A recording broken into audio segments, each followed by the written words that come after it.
Grace, God's mercy, and God's peace be with you to our Lord and Savior, Jesus Christ.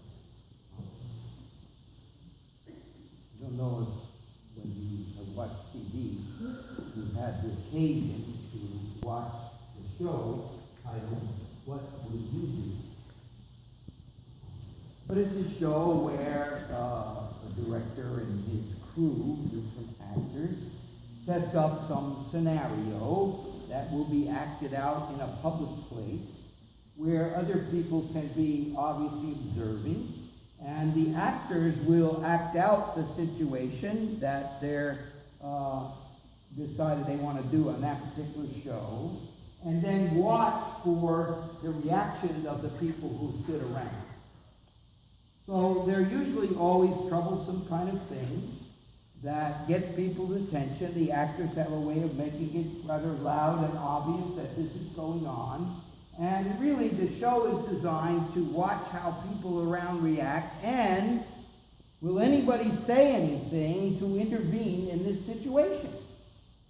Or to say, how can you be that nasty to your children, or your wife, or your husband, or don't you know you're making a pig of yourself here in this place, and it's disrupting everybody else?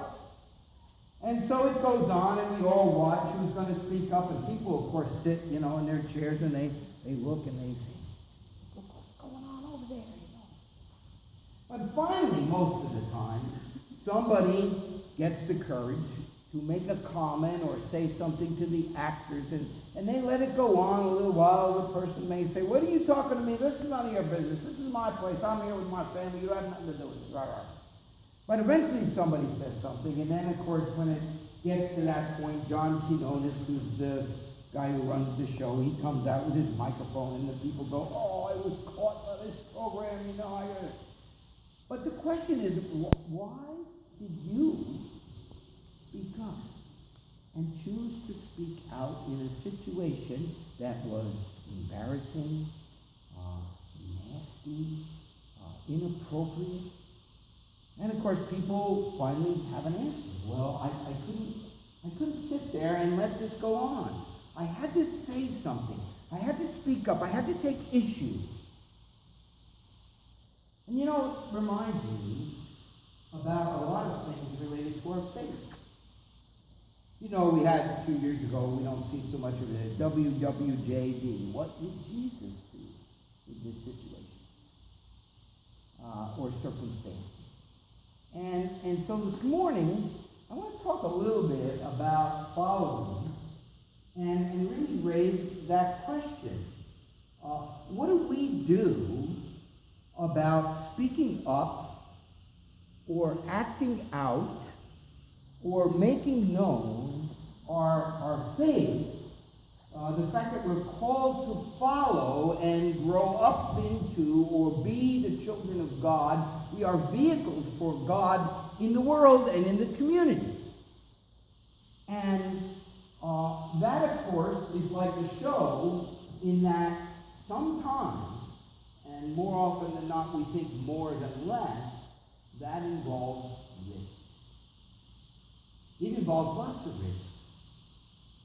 One of the risks is that, it happened to me one time, I said something to somebody that was funny. It wasn't particularly religious, but I thought he was going to hit me.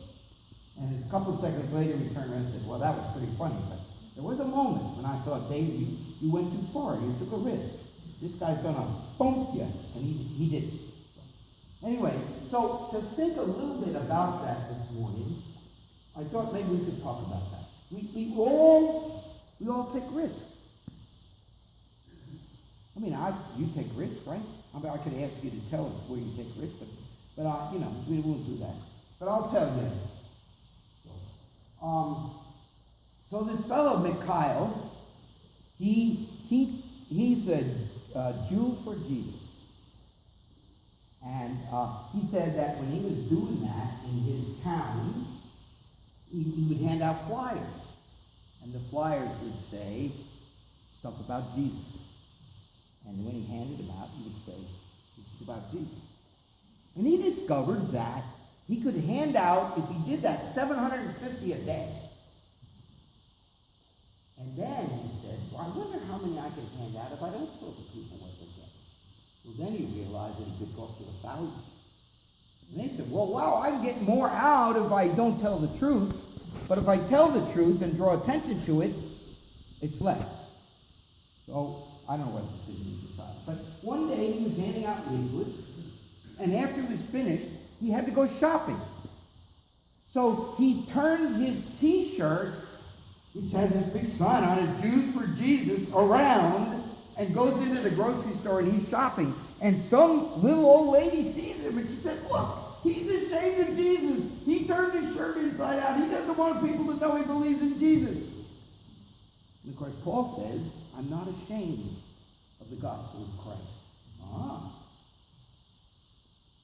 And I wonder, do we have shame about that?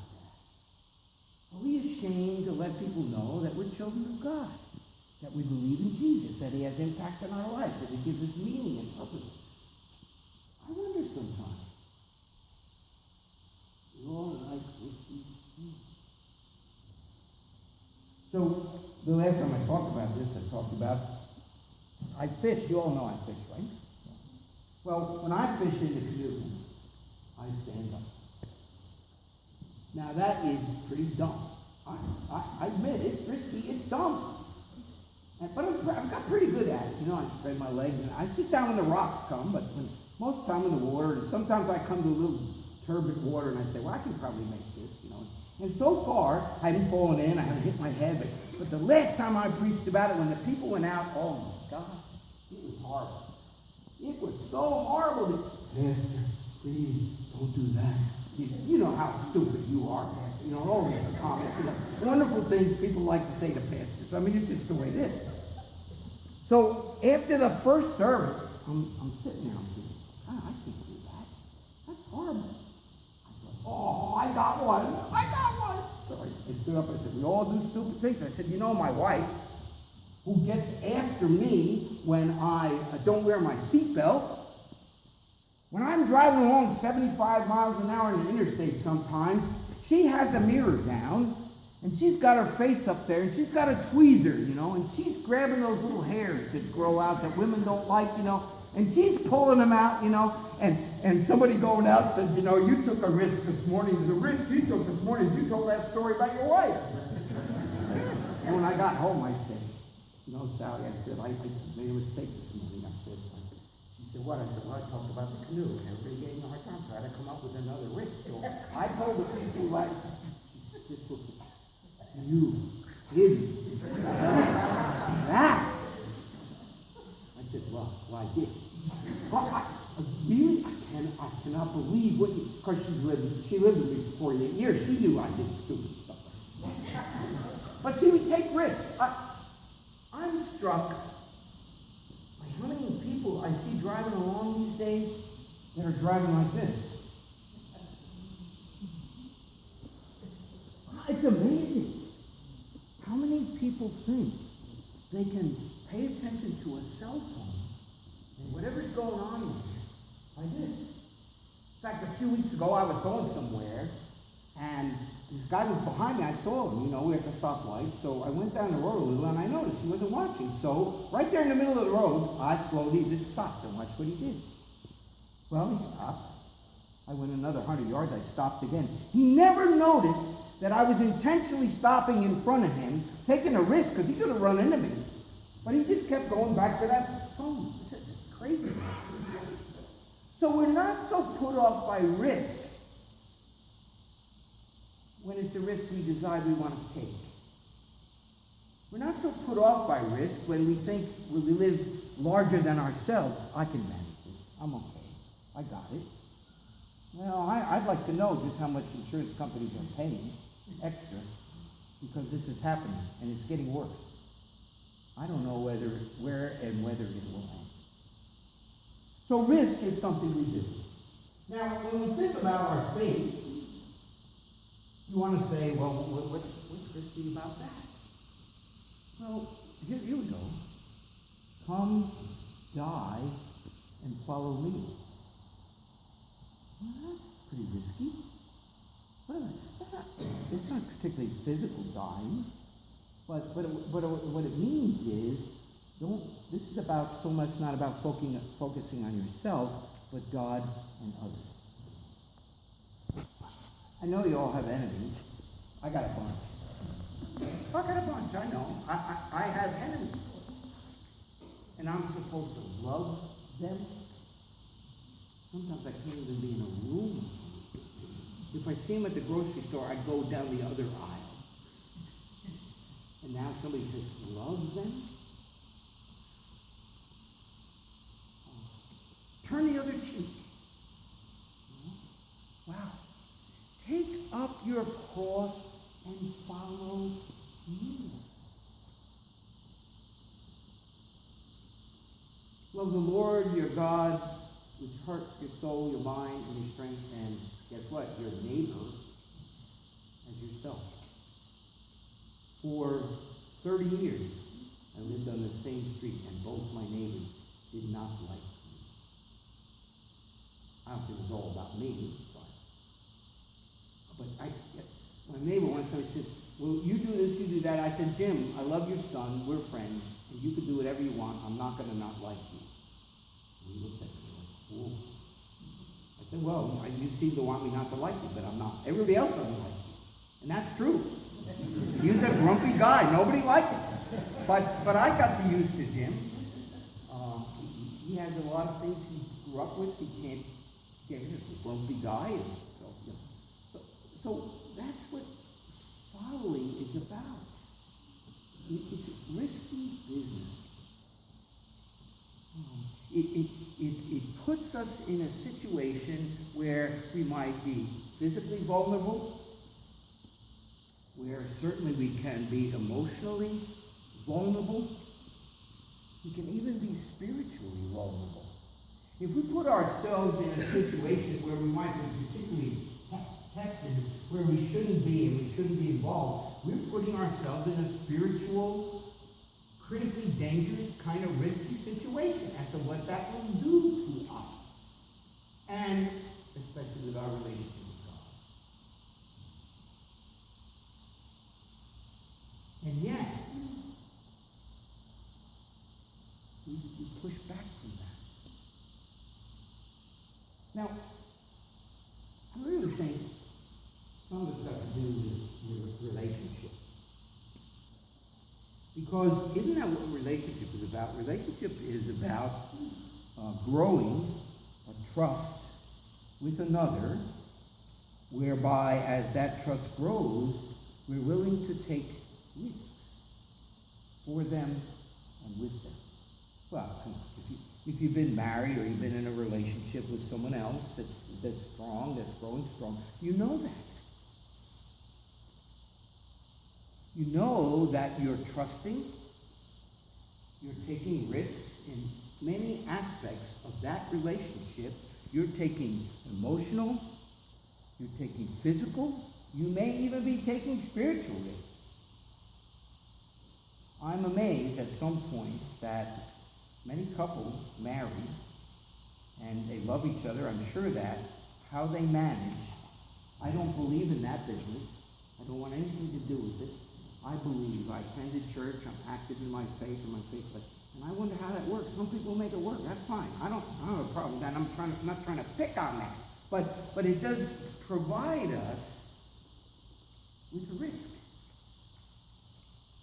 And of course, if relationship with Jesus is important, with God, however you describe that, then, and that relationship's growing, which is the activity of faith. It happens through worship, prayer, involvement in service, those kind of things. It's a matter of, as that relationship grows, hopefully, we're willing to take more risks, and the risks that calls us to about what it means to follow and care for others and serve and give witness. And like relationship, it's a process. Particularly now, it's interesting that Lutherans who don't do a lot of witness stuff, the Baptists do that, the Evangelicals do that, we're realizing that's something we got to do, and all the excuses and ways we get around doing that. It's not the first time. A lot of the prophets had the same problem. One guy ended up in a whale because he didn't want to do what he was called to do. The other guy tried to outrun and couldn't outrun. I mean, all kind of circumstances, situations where what happened is it woke those people up. So one of my questions is, how do we wake up, in our relationship with God, to begin to say, because of my relationship of faith, I'm willing to take risk for my faith, and try to love some of those unlovable people. Try to find a way to, in fact, I had some recent conversations with a person who, I'm not very good at this. I feel bad about that. I struggle with that, and I'm saying, okay, so how do you take that on in your faith? Well, you pray about it, you talk to somebody, you can talk to me about it, you talk to some other Christian about it, you can work at, I know this is something that's hard for me, how do I begin to do it? We do this all the time. I can guess probably there's not a person in this room that hasn't approached something they wanted to do and say, oh my God, that's going to involve a lot of risk of my time, my energy, my person, but I want that. I'm going to do it. And then I want to say, well, don't we want this? Isn't this important to us? Isn't what God calls us to and the relationship we're in, is that important? So I guess I'm calling us to encourage us to sort of think about it. Well, we think mostly about the risks that Jesus took to give us all these good things that we have. Forgiveness, eternal life, meaning and purpose in our life, value, those kind of things. I don't know if you know much about it. You probably know more than I do about this stuff. I was visiting with a lady this week, and she was doing a 360 thing with her coworkers and her bosses and stuff. It's a thing where you get into relationship with people. You have your boss and yourself and your friends, and they all rate you. They all rate you about your social awareness and your awareness of your emotions. And then how do you manage your emotions related to others? And how do you manage social situations and relationships with others? And then these people all write, and then they give you a score, and you sort of say, okay, so this is where these people think I'm weak, and this is where I want to be, and I work on it. I wonder what would happen if we did a thing. We put our name on a sheet of paper. Of course, God's probably not weighing in, but what does Jesus think of my willingness to take risks, to take up the cross and follow? What do maybe I should ask my congregants, what do they see about how I do in situations, in relationship in the church, in my awareness of what it means to be a child of God and how to do that? What do I think about it? And then, I in my last church I had a group home, and those guys and girls, women, they were so good with their feelings and their emotions and their love and just raw stuff. And every year, twice in a year, they sat down around a table with 9 people. And those 9 people were all the people that intersected because of their job with these people and their group home they were in, the job situation they had, and they all sat around and said, well, David, this year we got to work on this, and this year we got to work on this. And when it came to my turn as a pastor, because I always had input, the first thing I said to them, what guts? You guys come in here twice a year, and these people sit around and talk about you and how you're going to make a plan to change and grow like that. I said, if somebody did that to me, I'd be really frustrated and angry and upset with it. We don't do enough of that in the church. But see, accountability is scary too. We take risks in our faith. So one of the things we can do is flip the script. I don't know, have you heard about that? I just got that this weekend. Flip the script they're talking about. Or what it means is non-complimentary behavior. And what it means is what we receive from other people, we decide whether it's helpful to give them back what they gave us or not. Jesus calls us to non-complimentary behavior. So when someone makes an effort to criticize, break us down, we find a way to compliment and encourage. When somebody wants to be greedy toward us, we find a way to be generous toward them. And what they're saying in the world, which is interesting, the world has to teach us sometimes how things work better often than they work in the church. We understand the church, but how, do they work that way is another thing. What the world is saying is if you do that, you will so shock people. They will take a second thought about, wow, what happened with that person and what's it made available to me? Because they'll be so shocked that we find a way to treat them that's positive that they'll be struck by it. Well, that's the old thing about, use your life to show others what it means that you're a believer. Basically, it's about this, and then I'll stop. David Lose says this week, and it relates to this. When you think about your faith and your life, what is it that gives you the most sense of being loved and loving? What is the thing that gives you the strongest feeling of meaning and purpose in life? Where is it and what are you doing when you feel you are most fulfilling what God intended for you to be and do in your life and situation?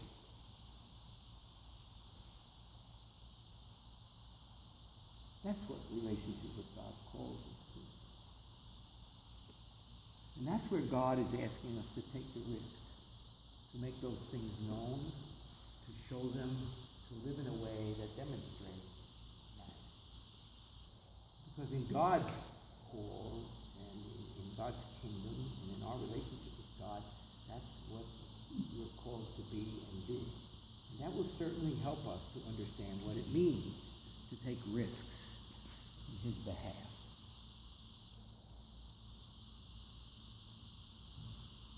We ask God to bless us and to work through it and to help us. Amen. The peace of God which passes all understanding keep your hearts and minds through faith in Christ Jesus. Amen.